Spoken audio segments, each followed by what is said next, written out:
44, por aí. Se contar os 2 anos que eu chamo de os anos micróbios, que foi a faculdade de rua na mendicância. Eu nasci filho de funcionários públicos. Meu pai era coronel do Exército, minha mãe era funcionária da Previdência. E era uma vida bem enquadrada. Vida de classe média, né? Meu pai foi subindo de cargo e foi subindo de patamar também, de pouquinho em pouquinho. Então eu tive uma vida de classe média que foi indo para média alta. E experimentando, fazendo as experiências da classe média. Uma coisa que me chamava muita atenção desde muito cedo era a presença de pobres nos caminhos. Eu morei na Tijuca por 2 anos e atrás da minha rua tinha uma favela. De vez em quando eu jogava bola num campinho que tinha na beira da favela. E eu me dava muito bem com os meninos. Mas eu percebia diferenças que eu levava para dentro de casa e perguntava. Como eu perguntava também, por que tem mendigo na rua? Por que pobre está sempre servindo a gente? Por que a gente tem empregada? Por que as pessoas são tão pobres na favela? Eu lembro que uma vez minha mãe fez uma promessa e foi levar pão para a favela, eu fiquei horrorizado. E era terra, a favela era pior do que é hoje até. Tinha menos gente, tinha até gente que criava porco, galinha, talvez ainda tenha. Não era tão aglomerado, mas era vala negra, as casas eram rachadas, era de estuque, tinha meninos barrigudos, cheios de verminose, com os braços fininhos e catarro escorrendo.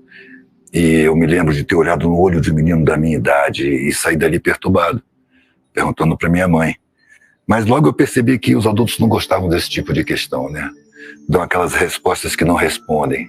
Sempre foi assim, sempre vai ser, isso não é problema seu, trata da sua vida. E aquilo me incomodava. Meus amigos, meus conhecidos, o meu meio social, parecia que ninguém nem reparava.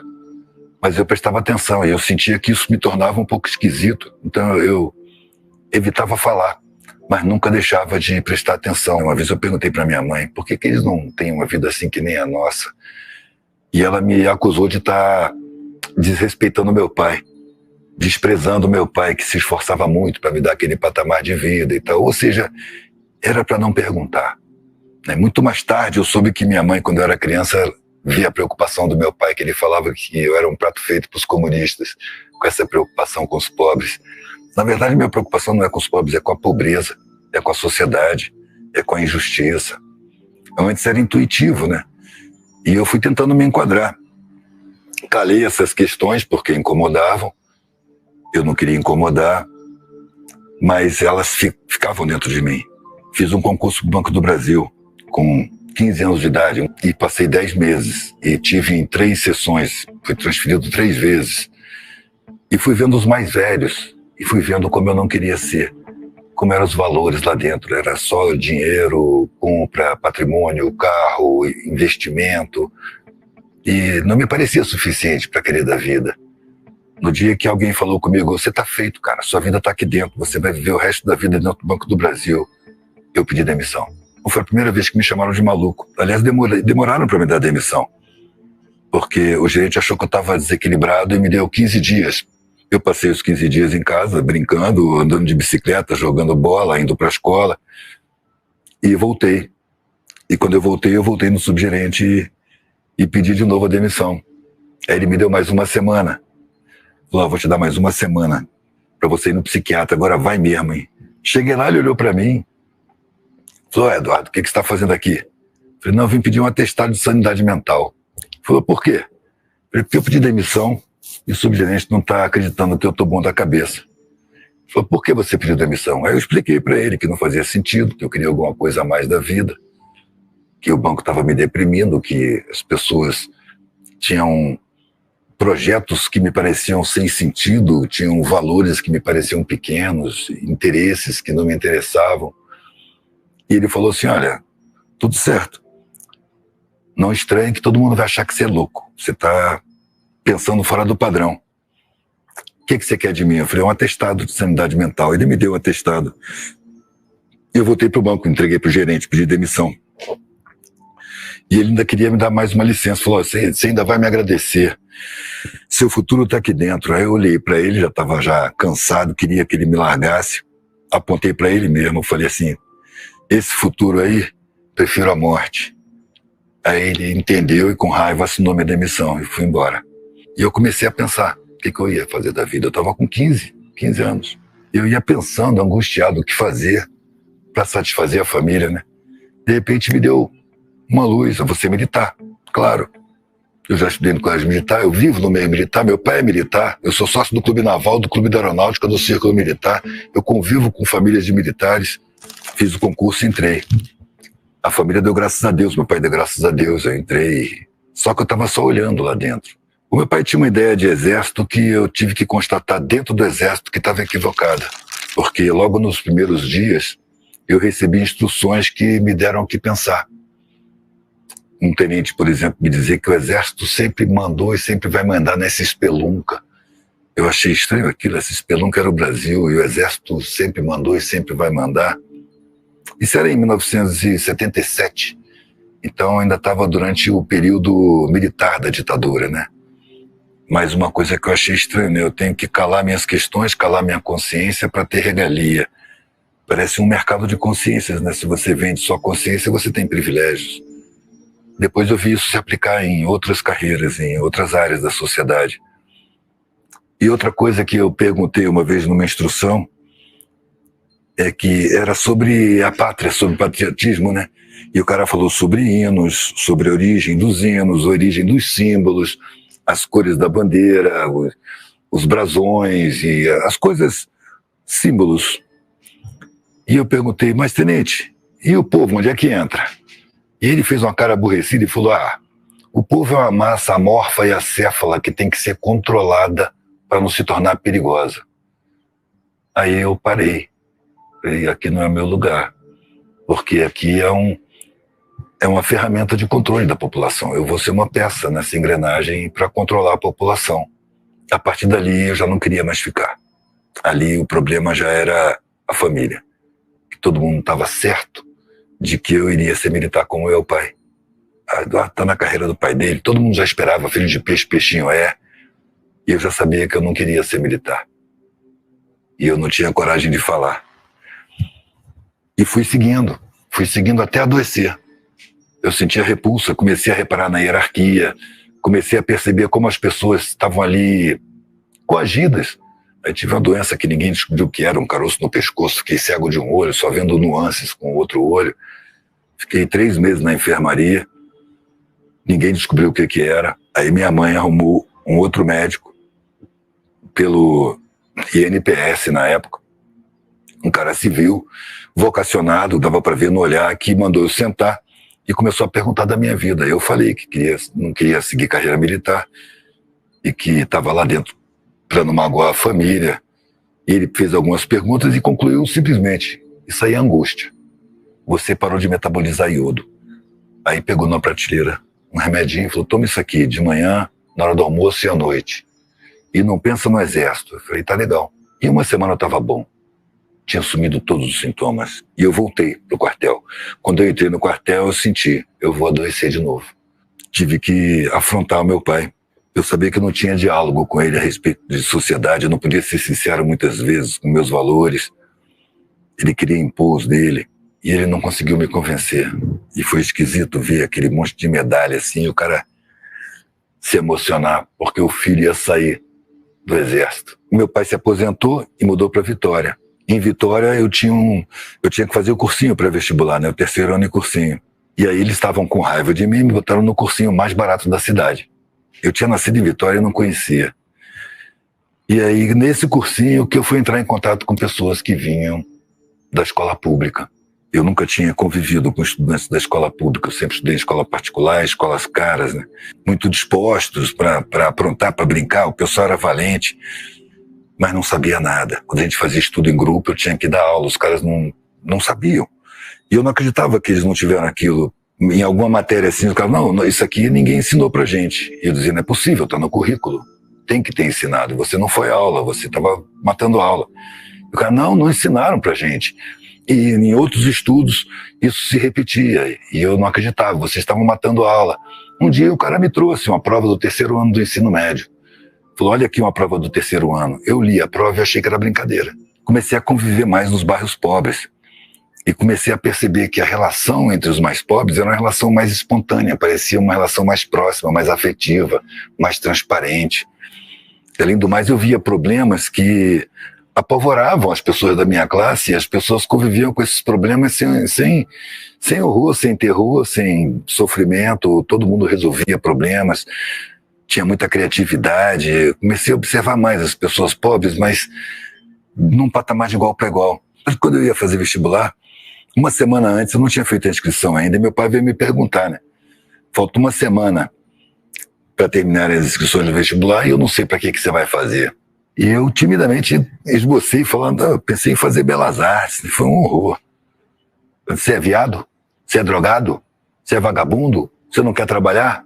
Qual é o seu problema? A arte é hobby, a arte não é trabalho de verdade, a arte não é profissão, tem que fazer uma profissão séria. Aí falei em casa, né, e direito tá bom para vocês? Ah, direito tudo bem. Então fiquei em Vitória para estudar direito e passei 10 meses na faculdade. E pela primeira vez eu vi pessoas da minha idade discutindo injustiças na sociedade.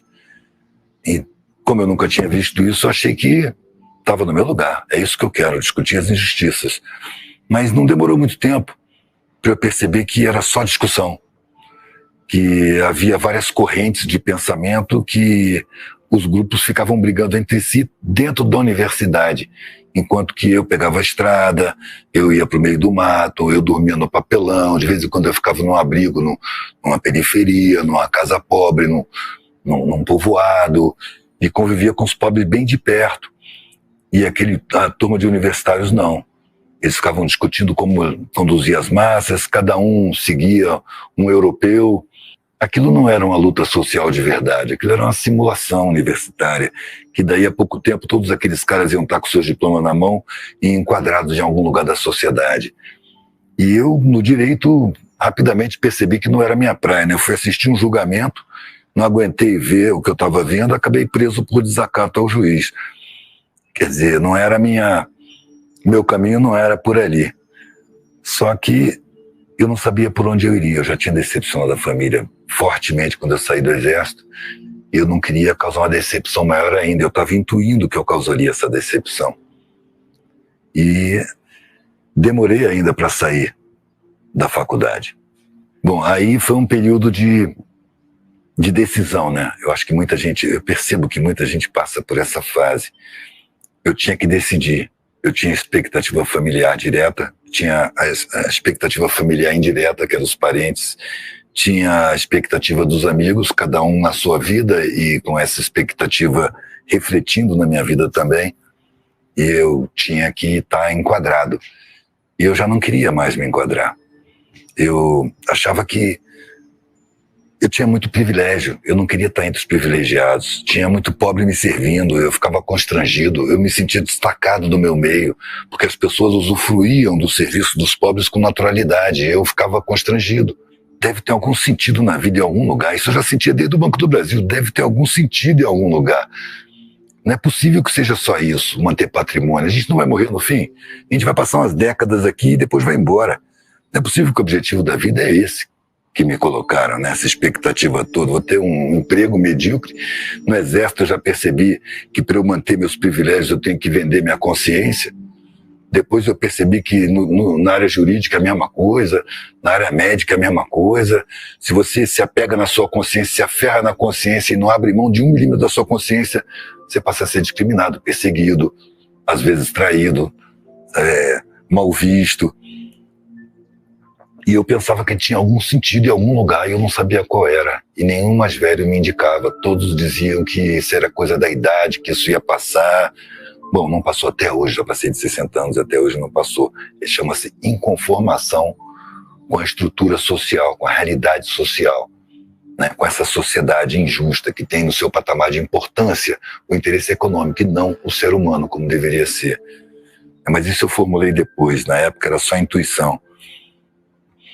Aí, logo num dos dias seguintes, eu encontrei com um velhinho empresário muito rico, lá de Vitória, que ele morava numa mansão próxima ao prédio dos meus pais. Mas nesse dia eu estava saindo do prédio para ir para a universidade e ele estava sozinho com a enfermeira. E eu não sei o que deu nele, Ele falou, menino, senta aqui. Com a tal autoridade que eu sentei. E ele me falou durante uma meia hora. Resumindo assim, eu posso dizer assim, olha, pelo que eu me lembro, né? Eu fiz da minha vida tudo o que me disseram para fazer. Eu fiz o que os mais velhos disseram para fazer. Eu entrei numa faculdade de comércio exterior, me dediquei à faculdade. No final da faculdade, eu montei uma empresa com 2 colegas, uma empresa de exportação. E 2 ou 3 anos depois eu comprei a sociedade, fiquei sozinho na empresa e desenvolvi essa empresa. Casei e comecei a viajar o mundo para fazer negócios. Então eu viajei para a África, eu viajei para a Ásia, para vários países, viajei para a Europa, viajei para os Estados Unidos, para a América Latina, sempre fazendo negócio, o tempo passando e eu não percebendo, a empresa crescendo, cada vez mais trabalho, cada vez aumentando mais, de vento em popa, debaixo de muito elogio, o patrimônio aumentando, mas meus filhos estavam crescendo. De vez em quando eu percebia que meus filhos estavam crescendo e eu não estava convivendo com eles. Isso me dava um certo incômodo, uma certa culpa, mas eu me convencia de que eu estava trabalhando por eles, que a empresa seria o patrimônio que eu ia deixar para eles. Então era em nome deles que eu estava fazendo isso, que não estava podendo conviver com eles. Eu estava me enganando, o tempo continuou passando. Eu comecei a ter doença, fiquei diabético, tive vários outros problemas de saúde, pressão alta, virei cardíaco, até que depois dos 80 e tantos anos o médico chegou para mim e falou, você não pode mais trabalhar. E para mim a vida era trabalho, a minha vida era aquela empresa. Quando ele falou isso para mim, eu falei, mas eu não sei viver sem trabalhar. Ele falou, não, agora é hora de você descansar. Nesse momento eu percebi que a morte estava na minha frente, que a minha vida estava acabando, que a porta da morte estava bem na minha frente, agora era só esperar para morrer, não podia mais trabalhar. Meus filhos já tomavam conta da empresa. Nesse momento eu olhei para trás, olhei para a minha vida e tudo tinha perdido sentido. Todos os valores que eu tinha já não valiam mais nada. Tudo o que eu queria naquele momento era afeto e a vida inteira eu desconfiei do afeto. Eu achava que todo mundo era interesseiro. Então eu não desenvolvi afetos, nem dos meus filhos, porque eu não convivi com eles. Hoje eu tenho que conviver com meus netos uma vez por ano e tenho que me entender com eles em inglês. E não há um afeto como eu sonhei em ter. Eu não dei valor a isso. A sensação que eu tenho é que mentiram para mim lá no começo da minha vida. E eu passei a vida inteira correndo atrás de mentira. E só agora que eu estou diante da morte é que eu percebi que era mentira. E não dá tempo de fazer mais nada. As pessoas me veem como um empresário bem-sucedido, uma pessoa de sucesso, me olham com inveja. E eu aqui dentro me sinto um fracassado. A vida passou e eu não percebi. E eu vou embora com a sensação de vazio.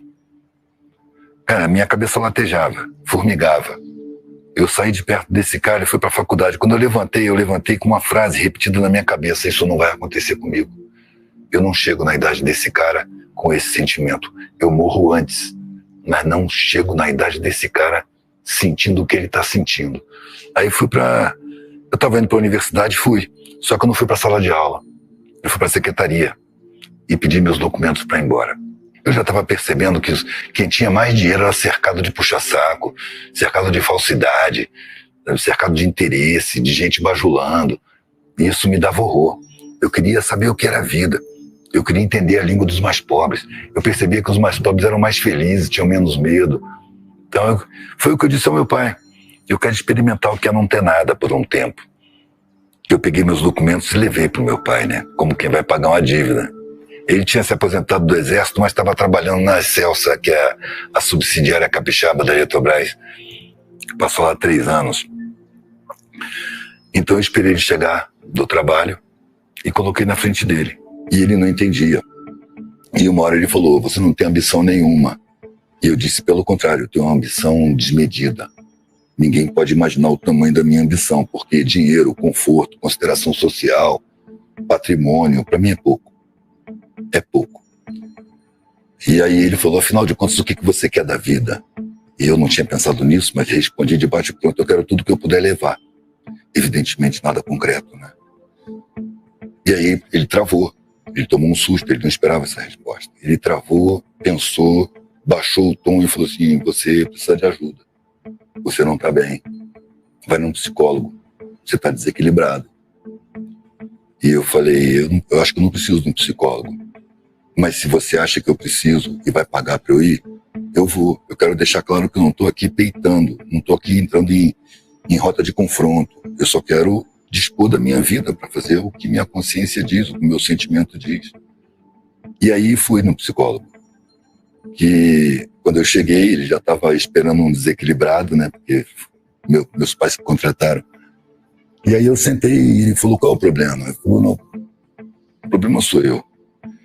Eu estou saindo da faculdade e expliquei para ele da minha inconformação, da minha insatisfação, do meu sentimento de que eu estava indo numa direção frustrante, aquelas coisas que a sociedade tanto elogia e tanto mostra para a gente como objetivos de vida não me satisfaziam nem de longe. Expliquei para ele todas as minhas angústias, encontro com o empresário, e ele ficou me olhando com o olho arregalado. Chegou um momento que eu falei, você acha que eu estou desequilibrado? Ele falou, não, de jeito nenhum, você está muito coerente. Eu falei, então por que você está me olhando com esse olho arregalado? Ele falou, porque eu nunca vi alguém tomar uma atitude dessa com tanta coerência. Eu falei, pois é, o seu trabalho é dizer para os meus pais que eu não estou desequilibrado, porque da minha boca eles não acreditam. Você, como tem diploma, né, psicólogo, é acadêmico, talvez eles acreditem em você.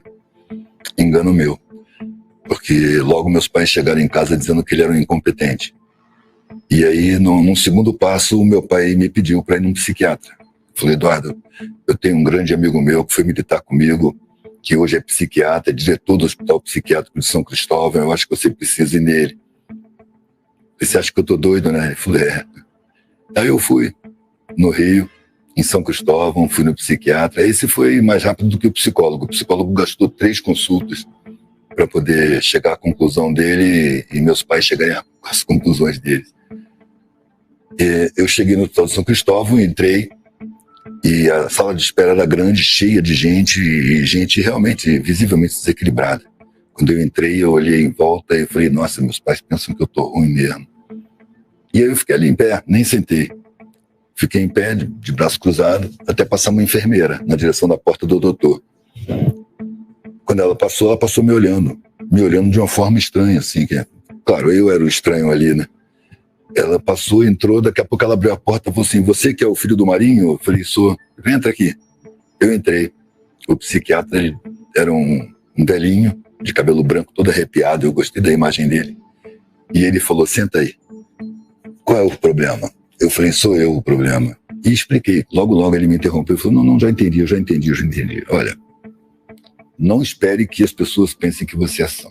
Todo mundo vai achar que você está louco. Mas você viu aí fora a sala de espera? Eu falei, vi. Eu falei, pois é, eu tenho muito trabalho para fazer, não tenho tempo para perder com você. Pode ir embora. De noite eu ligo pro seu pai e digo que você não está doido. Eu falei, obrigado. Fui embora. Aí no outro dia minha mãe me chamou, foi a vez dela. Eu não estava desequilibrado, eu não estava doido. Ela chegou para mim e falou assim, meu filho, eu conheço um padre exorcista lá na Penha, que você precisa ir nele. Quer dizer, se eu não estava desequilibrado nem doido, só podia estar endemoniado, né? E aí eu fui para ser dócil. Não adiantou nada, mas eu fui. E o padre realmente ele tinha alguma coisa de evidência, sabe? A pena que eu sinto é que ele mandou minha mãe sair de perto para falar comigo. E quando eu disse para ela o que ele conversou comigo, ela achou que era mentira.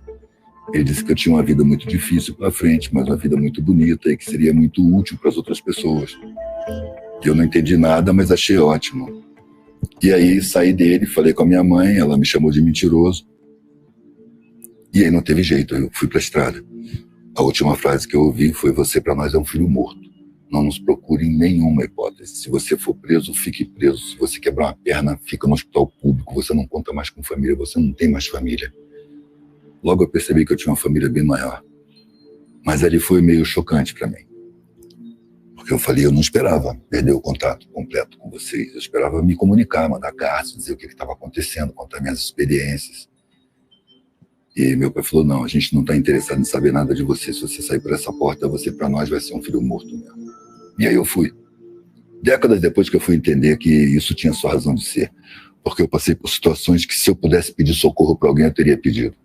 Só que não tinha ninguém para pedir socorro mais. Eu incorporei que eu não tinha mais família com grana. Eu nem lembrava mais. Nos primeiros tempos eu lembrava, refleti muito a respeito. Percebi que ele sofreu muito mais do que eu. Porque quando eu fui para a estrada, eu fui com essa mágoa, né, com essa tristeza. Mas a vida me chamou para fora. Era muito acontecimento, era muita gente interessante. Eu estava no submundo, eu estava na beira da estrada, eu estava com as putas, com os ladrões, com os drogados, com os caminhoneiros, com os mais pobres, com os miseráveis, com os mendigos. Então era muita coisa acontecendo o tempo todo, muita história interessante. A vida ficou muito mais interessante, a vida ficou rica, porque a vida antes era rica de grana, mas era pobre de acontecimentos, era pobre de sentimentos, era pobre de compreensão, era pobre de solidariedade, era pobre de consciência. E ali não, ali eu estava numa vida riquíssima de acontecimentos, cada pessoa tinha uma história incrível para contar. Sabe? Eu fui confirmando como a sociedade sabota a maioria das pessoas, né? Observando como é que aconteceram as coisas na vida. E são pessoas que não têm para quem contar a vida, né? E quando eu chegava curioso, perguntando como é que foi a sua vida, como é que foi, você nasceu, você teve família, você não teve família, as pessoas se encantavam comigo e começavam a me contar de boa vontade. Eu ganhava o afeto das pessoas, as pessoas mais bizarras. Eu ouvi coisas bizarras assim: cara, eu gostei tanto de você, um bandido, cafetão de prostíbulo, trocando ideia, tomando a cerveja. Pô, gostei de você demais, rapaz, eu gostei tanto de você, queria que alguém mexesse com você, eu poder quebrar as pernas dele. E nossa, mano, você acha que eu ia ficar bem você quebrando a perna de alguém por minha causa, né? Quer dizer, é um afeto bizarro, porque o mundo é bizarro com essa gente. O Estado é bizarro com essa gente. A agressividade que a sociedade trata os de baixo é imperdoável. E a vida foi rolando, e eu comecei a entender as coisas, comecei a perceber a solidariedade dos de baixo, como ela é irrestrita. Até um dia que eu estava na mansão em Recife, que eu fui convidado por 2 mendigos mais velhos que estavam perto da escola de direito lá em Recife, que eles falaram assim: ô Maluquinho, eles me chamavam de Maluquinho. Maluquinho, vem dormir com a gente na mansão. E eu fui, a mansão era uma ruína, né? Tinha sido a mansão e estava em ruínas. E lá dentro tinha uns 30, fazendo fogueira, cozinhando macaxeira e mandioca, dividindo as coisas, trocando ideia, dando risada. E aí eu fui para um cantinho e fiquei observando, olhando como é que eles se relacionavam. E de repente me veio a noção de que eu estava entre as melhores pessoas que eu já tinha estado. Eu estava entre as pessoas mais solidárias. As que não tinham nada eram as mais solidárias. E fui pensando comigo, de repente é uma gente que foi roubada, é uma gente que foi sabotada. Eles tinham direito constitucional. O Estado não cumpre nem sua Constituição, o direito constitucional de ter boa alimentação, boa moradia, atendimento médico, o que fosse preciso. Isso é direito constitucional, está lá na Constituição, artigo 5º, artigo 6º, não deixa margem a dúvida. Simplesmente a sociedade não cumpre sua lei máxima, né? E ali naquela mansão foi a primeira vez que eu observei a sociedade como uma entidade criminosa, que rouba o direito da maioria da população, para colocar essa maioria em condições de miserabilidade para serem explorados, ou para servir de ameaça para os pobres serem explorados. A miséria não é uma infelicidade, não é uma incompetência, não é uma fatalidade. A miséria é criada estrategicamente. Os bolsões de miséria servem para chantagear os pobres, para aceitarem qualquer condição de trabalho sem direitos, ou com pouquíssimos direitos, para se deixarem explorar com medo de ir para a miséria. Então é preciso manter a miséria. E a miséria é uma prova material de crime de Estado contra a sua população. Você vê que coisa bizarra. Então eu estava me sentindo mais bem situado. As pessoas me viam, se algum conhecido me visse, ia ficar com pena, ficava horrorizado de ver eu deitado do papelão dormindo, ou pedindo as coisas, ou depois que eu tive filho vendendo de mesa em mesa de barimbá, porque as pessoas acham isso humilhante, né? E abriu mão de todo o conforto. Não, cara, não. Eu fui atrás do conforto verdadeiro, conforto interno, estar bem com a minha consciência. Então eu me senti cumprindo o que eu tinha que cumprir. Porque um dos pavores que eu tive foi passar pela vida e morrer em desacordo com a minha própria consciência. Eu acho que isso não é boa coisa. Alguma coisa me diz que isso não é legal. A gente tem que morrer de bem com a própria consciência. 2 anos pensando, observando, absorvendo e concluindo coisas sobre o mundo, e eu estava com necessidade de falar. Eu preciso falar, está entalado. Tudo isso que eu estou pensando eu preciso colocar no trabalho. E aí aprendi a gravar chapa de metal, gravar com corrosivo. E nas gravações eu colocava as frases que me vinham à cabeça, as frases que eu encontrava. Uma das primeiras que eu fiz foi uma que eu achei no chão, em Salvador, numa bolinha de papel, que era uma folha de caderno, que eu peguei no chão e li. Abri por curiosidade, e tinha várias frases, e uma delas dizia assim: loucos abrirão caminhos que mais tarde serão percorridos pelos sábios. Eu me identifiquei de imediato. porque eu fui chamado de louco quando eu quis entrar no Banco do Brasil. Eu fui chamado de louco quando eu pedi demissão do Banco do Brasil. Eu fui chamado de louco quando eu fiz concurso para o Exército. Eu fui chamado de louco quando eu saí do Exército, quando eu pedi demissão do Exército. E eu fui chamado de louco quando eu larguei a faculdade. Então, essa frase bateu muito comigo e me incentivou a procurar uma maneira de botar no metal e fazer o artesanato falando, botar ideias. E aí acabei aprendendo e comecei a colocar, misturado lá nos brinquinhos, nas pulseiras, eu botava um brochinho ou outro que eu tinha que fazer de forma bem tosca, não tinha maçarico, eu tinha que improvisar tudo. E comecei a botar minha visão de mundo, minha opinião, questões, propostas, ironias, deboches,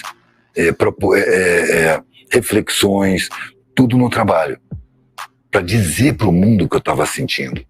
E isso causou uma alteração no meu relacionamento com as pessoas, porque eu estava vendendo material reflexivo. Então, quem gostava do meu material eram pessoas reflexivas. Eu perdi as minhas referências de classe que me defendiam das agressividades sociais. Eu passei a ser um miserável. Aí o mundo passou a ser sincero comigo. E isso que me chamou a atenção. Porque antes eu vivia uma vida falsa, uma vida fabricada, uma vida protegida. Uma vida onde todo mundo estava preocupado com o meu bem-estar, todo mundo me amava, todo mundo era meu amigo, todo mundo estava preocupado comigo. Ali onde eu estava, não. Ali onde eu era um suspeito, eu era um ralé, eu era uma ameaça, né? Eu era indesejável, eu era repelível, eu era sujo, eu era mal visto. Então, quando eu encontrava alguém que me sorria, esse sorriso era sincero. E as pessoas que sorriam por interesse já não me sorriam mais. Ou seja, acho que quando o interesseiro fecha a cara para mim, ele está me fazendo um favor, porque ele está sendo sincero comigo. Antes, quando eu chegava todo arrumado, o interesseiro também me sorria, eu não sabia quem era quem. Tinha uma barreira ali. Essa barreira surge quando o cara tem muita grana e surge violentamente, porque eu tentava transpor. As pessoas não tentam transpor, elas aceitam isso, aceitam os privilégios. E não percebem que o privilégio acaba cegando várias partes da realidade na visão. Porque o melhor ponto de observação de qualquer coisa, de qualquer situação, é a invisibilidade. Então, quando eu fiquei um invisível social, eu pude observar a sociedade com muito mais liberdade, com muito mais integridade, porque ninguém mais fingia para mim. Eu pude analisar a sociedade. Então, uma das coisas que me chamou a atenção foi a quantidade de repetições de pessoas que tinham muita grana dizendo para mim, cara, era para eu estar feliz, era para eu estar satisfeito da vida, eu tenho o maior patrimônio da minha família, eu sou admirado, e no entanto eu tenho um vazio no peito, eu tenho uma angústia, uma carência de alguma coisa que eu não sei o que é. E eu dizia, é porque isso não é o suficiente. Dinheiro, patrimônio, luxo, destaque, isso não é o suficiente. É pouco para querer da vida. Porque eu acho que as coisas mais importantes que a gente tem para tirar da vida, elas são abstratas. É o afeto, é a formação de consciência, é a troca com o mundo, é a utilidade coletiva, ser útil com os demais, ter criatividade. Essa é o abstrato. O abstrato é mais importante do que o concreto. É claro que o concreto é necessário para a gente estar vivendo, mas o que nós precisamos de matéria é muito pouco. Eu saía vendendo minhas reflexões, minhas questões, e isso foram 40 anos, né? Durante 30 anos, mais de 30 anos, eu fazia isso e as exceções que eu encontrava gostavam muito. A maioria dava desprezo e o desprezo nunca me incomodou, nunca me diminuiu em nada. A maioria dos lugares que eu ia, o desprezo era mantido. Era muito raro encontrar pessoas que me valorizassem, né? Mas pouco a pouco eu fui vendo que aquelas pessoas que valorizavam o meu trabalho, que gostavam do que eu fazia, eram pessoas realmente mais reflexivas e, em geral, eram pessoas ligadas a movimento sindical, a algum partido de esquerda, né? Eu não gosto muito de usar esse negócio de esquerda e direita, não, porque me parece colonialismo mental, sabe? Esquerda e direita era um parlamento francês. A França é um estado colonizador dos mais cruéis. E nesse de esquerda e direita, a direita eram os aristocratas, os nobres, os que tinham sangue azul. E a esquerda eram os burgueses ricos, o pessoal dos burgos. Era gente com grana, não era o povo. O povo não estava representado ali na esquerda, mas estava mais próximo porque não era aristocrata, mas só por isso. Era uma questão nobiliárquica. Mas tudo bem, eu falo esquerda e falo direita porque é o que se usa, né? Eu prefiro, na verdade, humanismo e empresarismo, e não esquerda e direita. Humanismo por quê? Porque eu acho que A sociedade ideal, na minha concepção, é aquela que tem o ser humano no seu patamar maior de importância. E nós estamos numa sociedade em que nesse patamar maior de importância está o interesse empresarial. Por isso nós estamos numa sociedade empresarista, a mentalidade da direita, a mentalidade empresarista, que sustenta um monte de mentiras para justificar uma sociedade que é desumana, que é cruel, que é perversa, que é injusta. E o humanismo, porque a gente está procurando beneficiar o ser humano. É uma sociedade que pretende ser humana. A gente está caminhando nesse sentido desde sempre. O caminho começou na noite dos tempos. A gente não percebe onde começou exatamente. E a gente olha para frente e não vê se vai terminar, quando vai terminar. A gente vê um caminho. Para mim é um caminho sem fim. E esse caminho vai na direção da sensibilização, da conscientização, da humanização, de uma sociedade harmônica, onde não haja abandonados, a nível planetário. Eu sei que parece ingênuo, mas eu conto com muitas gerações, eu não penso a pequeno prazo, porque todo mundo que eu vi querendo mudar o mundo foi questão de tempo para sentar e desistir. Eu encontrei vários colegas que eram revolucionários lá na faculdade, vários, não foram muitos, mas foram vários, e todos eles estavam frustrados, todos eles estavam desistentes, todos eles estavam conformados, e com a absurda ideia de que isso nunca vai mudar. Por quê? Porque eles queriam que mudasse do jeito que eles queriam, não é? O ego deles. Eu quero ver o mundo justo. Eu sei que eu não vou ver o mundo justo. Se eu quiser ver o mundo justo, no meu tempo de vida, eu vou desistir também. Mas eu estou percebendo que é um processo muito maior do que uma vida. Uma vida é um passo numa caminhada infinita. Eu quero que o meu passo seja dado na direção que eu escolho, e não que a sociedade impõe. Essa é a diferença. Eu estou participando de um processo e me contento com a minha pequena parte, insignificante. Então eu acredito, eu sinto que o mundo está criando consciência pouco a pouco, engatinhando ainda, e que vai levar muitas e muitas gerações. Eu estou trabalhando dentro do meu espaço de tempo e estou passando para os mais novos de agora. Está vindo uma rapaziada nova, uma safra nova, com outro olhar, que não se explica por que são assim. Nascem já demonstrando outra índole, outras necessidades, outra forma de ver as coisas. Não são todos, mas são muitos. Isso faz a diferença dentro do coletivo. A gente vê a coisa em mutação. O mundo não está centrado no nosso ego. A gente tem que se adequar, a gente tem que perceber e buscar satisfação sem ilusão. A minha satisfação é estar dizendo o que eu vejo, o que eu sinto, o que eu penso, o que eu acho, e soltando no mundo e vendo que isso tem proveito. Eu comecei a falar no meu trabalho por necessidade minha, interna.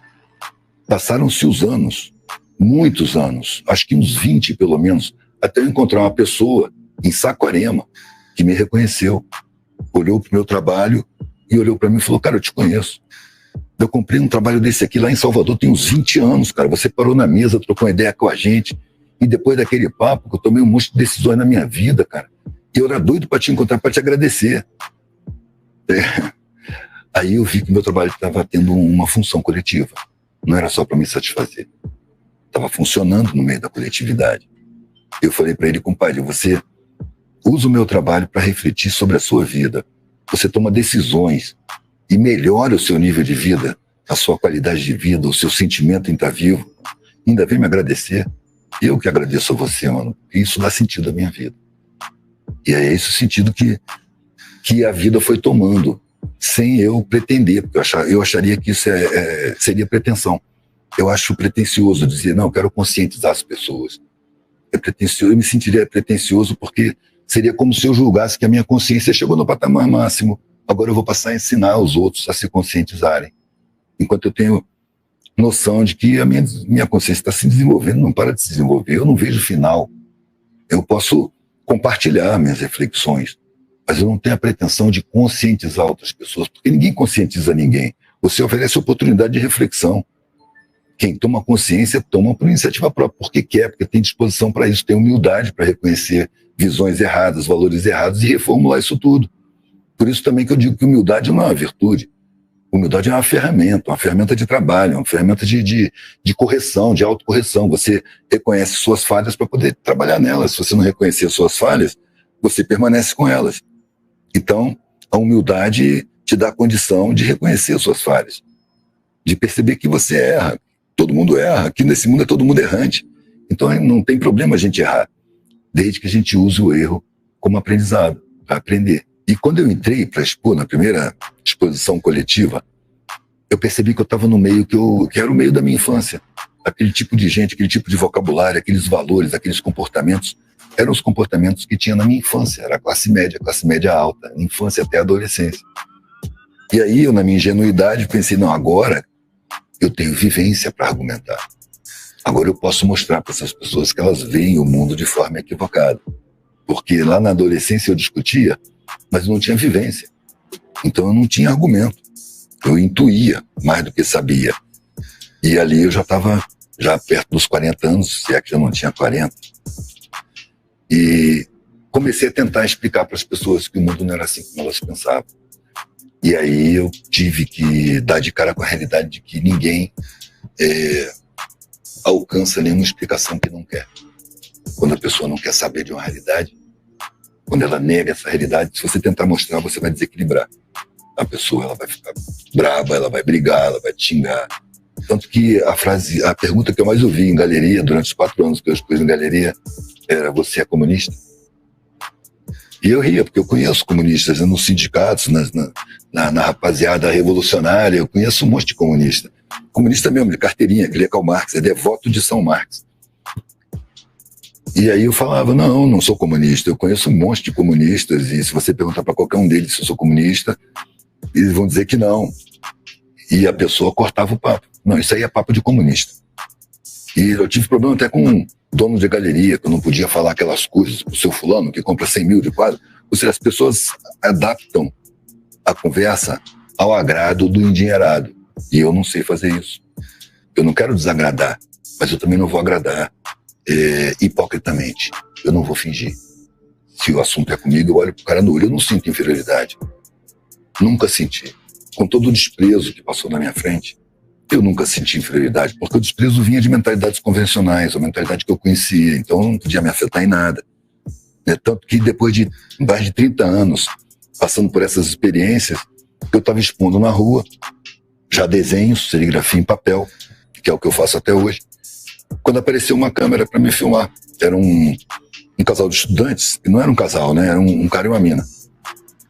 E eles estavam fazendo um documentário de conclusão de curso, era um trabalho de conclusão de curso, sobre trabalhadores de rua. Eles tinham juntado o bruto todo o material de filmagem, entrevistado as pessoas e tal. E aí iam passar para a parte da edição.